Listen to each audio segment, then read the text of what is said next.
Hi viewers, ఈరోజు మనము RGUKT IIIT online application ఫామ్ని ఎలా ఫిల్ చేయాలో మనము ఈ వెబ్సైట్లో చూద్దాము. వెబ్సైట్లోకి వెళ్తే మనకి డీటెయిల్స్ అనేటివి ఇట్లా వస్తుంటుంది.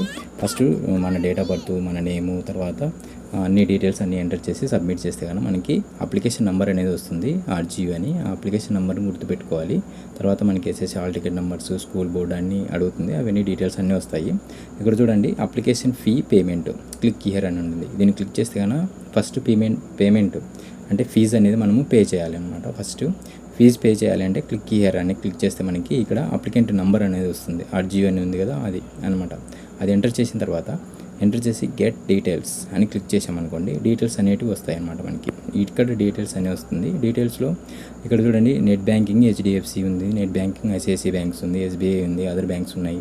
ఓకేనా, ఏదైతే మనకు కావాలో దాన్ని చెక్ బాక్స్లో చెక్ చేసేసి ఓకే కొట్టేసి సబ్మిట్ చేస్తే కానీ మనకి హెచ్డిఎఫ్సి బ్యాంక్ సెలెక్ట్ చేశాను కాబట్టి HDFC bank user ID, password enter చేసేసుకొని మనం లాగిన్ అయిపోయి ఫీజు అనేది పే చేయొచ్చు. ఫీ పే చేసిన తర్వాత మనకి పేమెంట్ రెఫరెన్స్ ఐడి అనేది వస్తుంది. ఐడి తర్వాత మనకి click here to print receipt అని ఉంది. దీన్ని క్లిక్ చేస్తే మనకి రిసిప్ట్ అనేది వస్తుంది. ఇది అంటే పేమెంట్ అనేది పే చేసాము, దాని రిసిప్ట్ అనేది ఇలా వస్తుంది. ఈ రిసిప్ట్ని మనము ప్రింట్ చేసి పెట్టుకోవాలి, అంటే ప్రింట్ తీసి పెట్టుకోవచ్చు. ఓకేనా, ప్రింట్ అని క్లిక్ చేస్తే మనకి ప్రింట్ అనేది వస్తుంది. మనకి దాన్ని పీడిఎఫ్ ఫామ్లోకి కూడా కన్వర్ట్ చేసుకోవచ్చు. నెక్స్ట్ వచ్చేసి లాగిన్ అవ్వాలి. లాగిన్ అయినాక అప్లికేషన్ ఐడి అంటే రెఫరెన్స్ ఐడి మన దగ్గర ఉంది, ఆర్జీయూ అని ఉంటుంది. డేట్ ఆఫ్ బర్త్తో క్యాప్చర్డ్ కోడ్ ఎంటర్ చేసేసి లాగిన్ అయితే మనకి లాగిన్ అయిపోతున్నాం. లాగిన్ అయిపోయిన తర్వాత ఇక్కడ చూడండి, click here to fill the application అని ఉంది. అక్కడ మనం క్లిక్ చేసామనుకోండి, క్లిక్ చేస్తే మనకి అప్లికేషన్ ఫామ్ అనేది ఓపెన్ అవుతుంది. అప్లికేషన్ ఫామ్ ఓపెన్ అయిన తర్వాత మనకి ఇక్కడ పర్సనల్ ఇన్ఫర్మేషన్ ఉంటుంది, ఎడ్యుకేషన్ పార్టికులర్స్ ఉంటుంది, ఇమేజ్ అప్లోడ్ చేయాలి, డిక్లరేషన్ ఫామ్ అనేది ఉంటుంది. ఇక్కడ ఇన్స్ట్రక్షన్స్ ఉన్నాయి. మనకి ఇన్స్ట్రక్షన్లో మనకి ఇన్స్ట్రక్షన్స్ చదవండి. తర్వాత పర్సనల్ ఇన్ఫర్మేషన్ అనేది మనము ఓపెన్ చేస్తేనే ఇలా ఉంటుంది.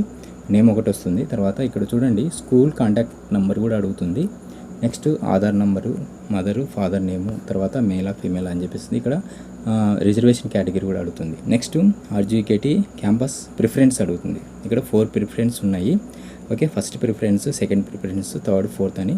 ఫస్ట్ ప్రిఫరెన్స్ ఏదైతే మనము ఫస్ట్ ప్రిఫరెన్స్ అనేది ఇవ్వాలి. ఇక్కడ వచ్చేసి న్యూస్ వీడు, ఇడుపులపాయ, ఒంగోలు, శ్రీకాకుళం, ఇవి ఫస్ట్ ప్రిఫరెన్స్ వచ్చేసి న్యూస్ వీడ్ అనమాట. ఓకే, ఇలాగ మనము ప్రిఫరెన్స్ అనేవి ఇచ్చుకుంటాం. నెక్స్ట్ వచ్చేసి స్పెషల్ కేటగిరీస్ అంటే పిహెచ్ కేటగిరీయా, ఎస్ అయితే ఎస్, సిఏపి కేటగిరీయా, ఎస్ అయితే ఎస్, తర్వాత ఎన్సీసీ ఉంటే ఎస్. ఇక్కడ స్పోర్ట్స్లో డిఫరెంట్ స్పోర్ట్స్ ఉంటాయి. ఇక్కడ కేటగిరీస్ అనమాట. సెలెక్ట్ ఏదో ఒకటి చేసుకోవాలి. మనకి హాకీనా, హ్యాండ్బాలా, లేకుంటే సైక్లింగా, క్రికెటా, వాలీబాలా ఏంటి అనేది మనము చెక్ చేసుకోవాలి. చేసిన తర్వాత ఇక్కడ వచ్చేసి సెలెక్ట్ హైయెస్ట్ పార్టిసిపేషన్ లెవెల్ అని ఉంది. లెవెల్ వచ్చేసి మనకి స్టేట్ లెవెలా లేకుంటే కన్నా డిస్ట్రిక్ట్ లెవెల్ అనేది ఉంటుంది.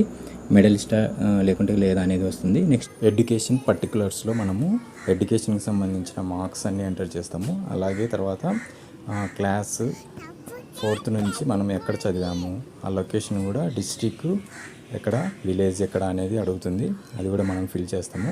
ఇక్కడ వచ్చేసి మ్యాథ్స్లో, సైన్స్లో, ఇంగ్లీష్లో, సోషల్లో, లాంగ్వేజ్ 1, లాంగ్వేజ్ 2 ఎన్ని మార్క్స్ వచ్చినాయి కూడా మనము ఎంటర్ చేయాల్సింది వస్తుంది. ఇది ఎడ్యుకేషన్కి సంబంధించిన పర్టికులర్స్ ఎంటర్ చేయడం అనమాట. నెక్స్ట్ అప్లికేషన్ ఫామ్లో మనము ఫోటో అనేది అప్లోడ్ చేయాలి. ఫోటో వచ్చేసి 100 KB ఉండాలి. ఫోటో తర్వాత మనకి మార్క్స్ మెమో కానీ, హాల్ టికెట్ కానీ అప్లోడ్ చేయాలి. అది కూడా 100 KB ఉండాలి. ఓకేనా, ఈ 100 KB ఉన్న ఫొటోస్ను అండ్ మార్క్స్ మెమోను జేపీజీ ఫైల్స్నే ఉండాలి. ఓకే, అప్లోడ్ చేసిన తర్వాత మనకి డిక్లరేషన్ ఫామ్ అనేది వస్తుంది. దాన్ని టిక్ చేసి సబ్మిట్ చేస్తే కన్నా మన అప్లికేషన్ ఫామ్ అనేది సబ్మిట్ అయిపోతుంది. సబ్మిట్ అయిపోయిన తర్వాత మనకి అప్లికేషన్ ఫామ్ అనేది ఇలా ఓపెన్ అవుతుంది. ఈ ఓపెన్ అయిన తర్వాత దీన్ని మనము ప్రింట్ తీసి పెట్టుకోవాలి. ఓకేనా, ఇక్కడ వచ్చేసి మనకి మార్క్స్ సైన్స్లో ఎన్ని వచ్చినాయి, సోషల్ ఎన్ని వచ్చినాయి అన్నీ అడుగుతుందండి. ఓకేనా, ఇలా మనము అన్నీ ప్రింట్ తీసి పెట్టుకోవాలి. ఓకేనండి, thank you viewers, please subscribe our channel. Okay, by.